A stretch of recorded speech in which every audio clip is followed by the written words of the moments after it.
Un gran disco de 8 metros de radio gira con velocidad angular constante de 0,9 radianes por segundo.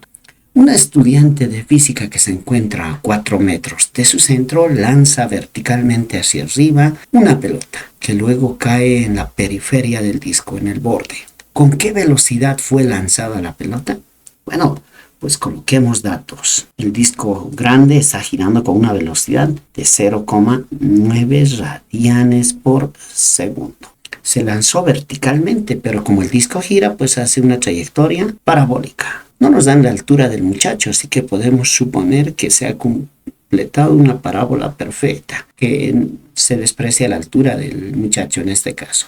Bien, trabajemos en el gráfico. Tenemos que el muchacho se encuentra a 4 metros del centro. Ese es su radio. Y el radio mayor es de 8 metros. Por lo tanto, podremos notar que en el eje X se va a mover con una velocidad constante. Le llamaremos a eso velocidad en X, porque es un movimiento parabólico. Y en el eje Y también se va a mover con una velocidad inicial en el eje Y. El producto de estas dos velocidades va a dar la velocidad inicial con que fue lanzado. En X es movimiento rectilíneo uniforme porque se mueve a velocidad constante.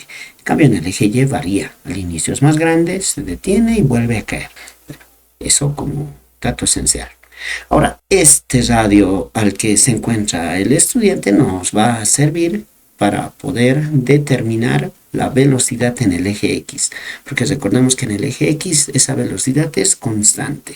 A eso le llamaremos radio minúscula 4 metros. Anotemos el otro radio 8 metros. Entonces lo que vamos a hacer es hallar la velocidad en el eje X, el tiempo que le demoró en completar la parábola, llegar nuevamente al borde. También podríamos calcular el recorrido, podemos llamar D a ese recorrido, y finalmente la velocidad inicial en el eje Y, para posteriormente, por el teorema de Pitágoras, poder hallar la velocidad total. Entonces, en primer lugar, calculemos la velocidad en X. La velocidad en el eje X va a ser igual a la velocidad tangencial. Entonces, reitero, la velocidad en X es igual a la velocidad tangencial, que es igual a la velocidad angular por el radio de giro. En este caso, se encuentra a 4 metros. Por lo tanto, el radio es 4 metros. Reemplacemos datos. 0,9 por 4. Esto nos da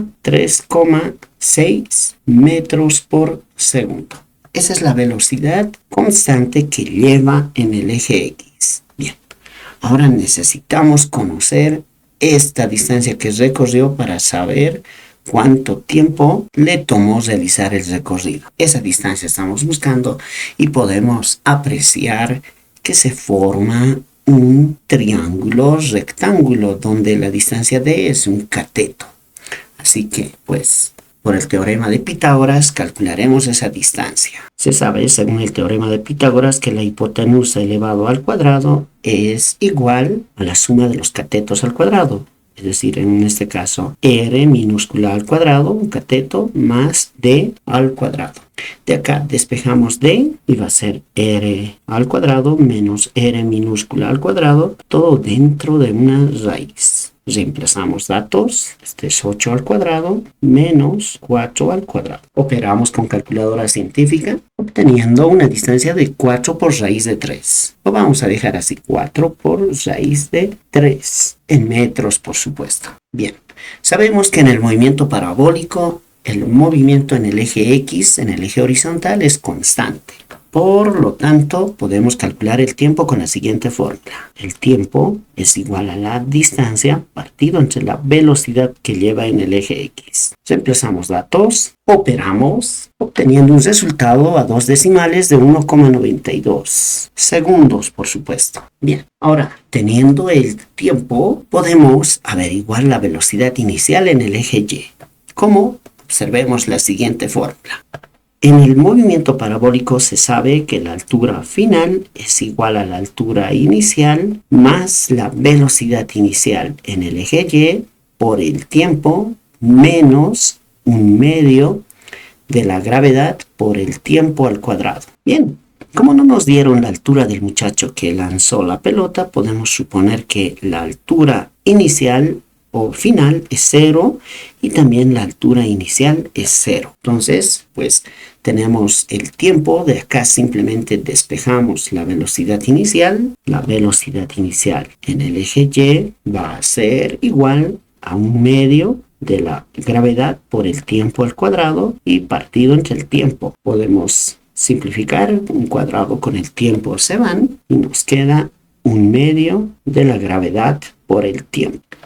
Reemplazamos datos. La gravedad es 9,81, el tiempo 1,92. Operamos con calculadora. Teníamos resultados redondeados de 9,42 metros por segundo. Esa es la velocidad en el eje Y. Bien, ya tenemos las dos velocidades, la velocidad en el eje X que es 3,6 y la velocidad en el eje Y que es 9,42. Finalmente podemos calcular la velocidad total. Colocamos por acá, calculamos la velocidad inicial y sabemos que es una composición de ambas velocidades, por lo tanto la velocidad inicial va a ser igual a la velocidad en X al cuadrado más la velocidad inicial en Y al cuadrado.